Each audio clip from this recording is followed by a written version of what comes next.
안녕하십니까. HTTPS에 대해서 테크톡 발표를 맡게 된 모던의 자리의 이수영입니다. 하이퍼텍스트 트랜스퍼 프로토콜 다들 한 번쯤은 들어보셨을 거라 생각하는데요. 이 하이퍼텍스트 트랜스퍼 프로토콜의 중요한 앞글자만 따서 저희는 HTTP라고 부릅니다. 이해를 위해서 비유적인 이야기를 한번 해보도록 하겠습니다. 일단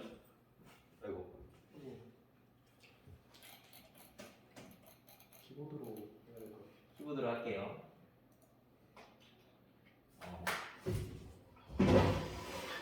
물건을 구매하려고 하는 사람과 판매하는 사람이 있어요. 물건을 구매하려고 하는 사람을 클라이언트라고 하고, 물건을 판매하려고 하는 사람을 서버라고 한번 해볼게요. 그리고 이 판매자와 구매자 간에 그 물건을 HTML이라고 한번 해보겠습니다. 그리고 이 클라이언트가 서버에게 HTML이라는 물건을 살 때 서버에게 서버님 HTML 좀 주세요라고 요청을 하겠고요. 그에 대한 응답으로 서버는 여기 HTML 있습니다라고 응답을 할 것입니다. 이처럼 클라이언트와 서버 간에 HTML, CSS, 자바스크립트 등과 같은 파일들을 서로 요청과 응답으로 주고받는 데 필요한 약속이 있는데 그 약속을 HTTP라고 하는 것입니다. HTTP가 처음에 세상에 나오게 됐을 때는 중요한 정보들을 웹상에서 다루지 않았기 때문에 좀 안전했었거든요.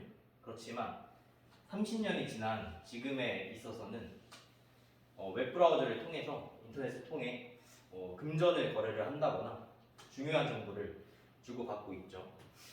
근데 HTTP에 문제가 있었어요. 이런 정보를 주고받을 때 단순 텍스트만 이용한다는 점이 HTTP의 단점입니다. 그렇기 때문에 중간에 이렇게 해커가 정보를 탈취하게 되면 이 정보 그대로가 해커한테 들어가게 되어 심각한 문제가 생기게 되는 것이죠. 그런 HTTP의 단점을 극복하기 위해서 HTTPS가 나왔는데요. 이 S는 secure란 의미를 가지고 있고 이 secure는 안전한이라는 의미로 해석될 수 있습니다. HTTP를 안전하게 하기 위해서 HTTPS에서 선택한 방법은 암호화 방식을 사용하는 것이었는데요. 이 암호화 방식에는 대칭키와 공개키 방식을 사용한다고 합니다. 그래서 저는 대칭키부터 설명을 한번 드려보도록 하겠습니다. 대칭키 암호화 방식은 이처럼 서버와 클라이언트 간에 같은 열쇠를 가지고 암호화, 복호화를 하는 과정을 의미하는데요. 이처럼 클라이언트에서 이 서버로 보내고자 하는 정보를 이 키를 통해서 암호화를 시킨 다음에 서버로 이렇게 보내게 되면 서버는 같은 키를 이용해서 복호화를 할 수 있다는 게 대칭키 암호화 방식입니다. 이 대칭키 암호화 방식은 중간에 이 해커가 이 클라이언트가 서버로부터 보낸 정보를 암호화된 정보를 탈취한다고 하더라도 암호화가 되어 있기 때문에 해커는 이 정보가 무엇인지 알 수가 없게 되는 것입니다. 근데 이 대칭키 암호화 방식은 약간 의문점이 하나 있습니다. 문제점이 있는데 어쨌든 서버와 클라이언트 둘 다 키를 가지고 있으려면은 둘 중에 한 명은 보내야 되거든요, 이 키를.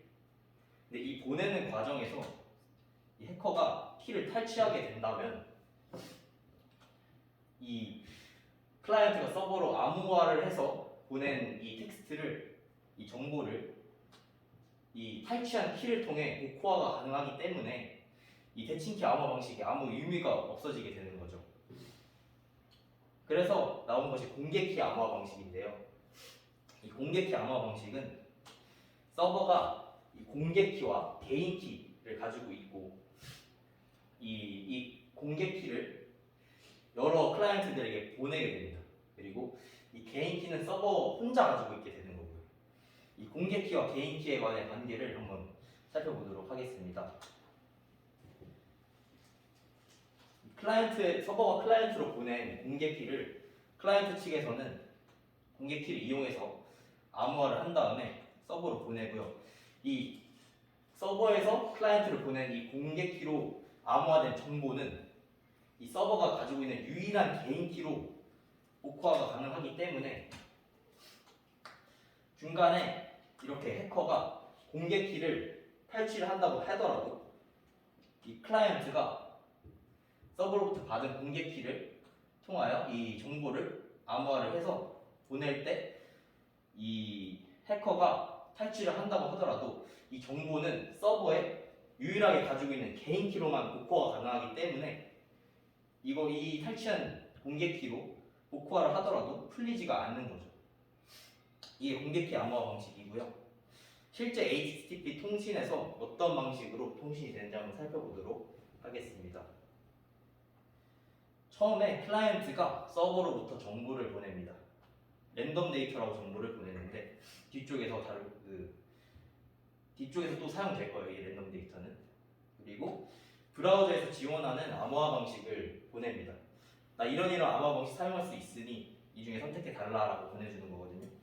이에 대한 응답으로 서버에서는 랜덤 데이터를 만들어서 보내줍니다. 그리고 서버에서 그 클라이언트로부터 받은 암호화 기법들 중에 하나 선택해서 서버에서 결정한 암호화 기법을 보내줘요. 그리고 인증서를 보내주는데요. 이 인증서에는 이 서버의 서비스 정보와 공개키가 들어있습니다. 이 공개키를 어떻게 얻어내는지 클라이언트에서 한번 확인해 볼게요.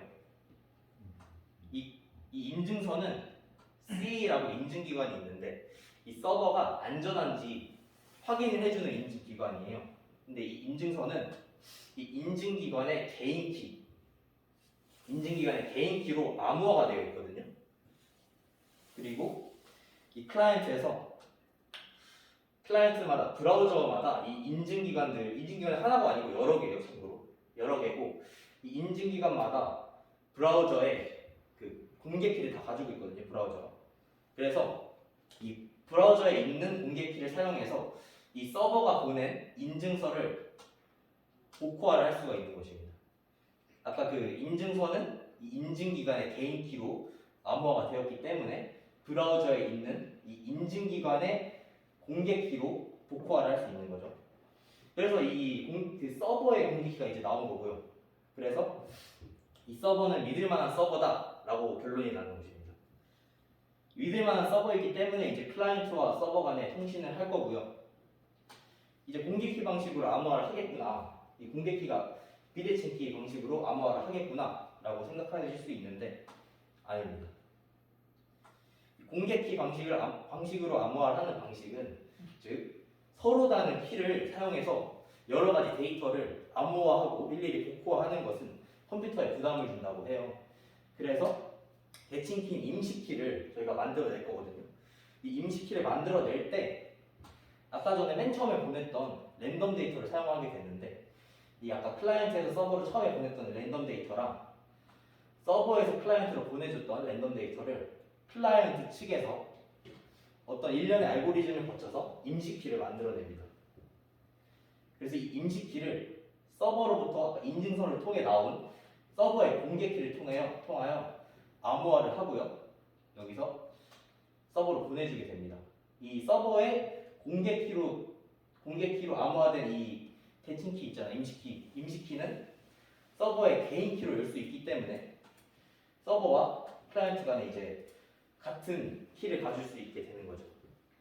이처럼 이제부터 이제 대칭키를 통해서 통신을 할 수 있게 되는 거고요. 컴퓨터의 부담도 이제 적어지겠죠. 이처럼 HTTPS는 대칭키 방식의 문제점이던 키를 공유하는 방식을 인증서와 공개키 방식을 통해 보완을 했고요. 저희는 HTTP로 모든 보안 문제가 해결되지는 않지만 오늘날 운영하는 사이트를 HTTPS로 해놓는다는 것은 최소한의 필수 조건입니다. 그래서 이 HTTPS의 원리를 이해하고 올바르게 적용해서 안전한 서비스를 설계하면 되겠습니다. 감사합니다.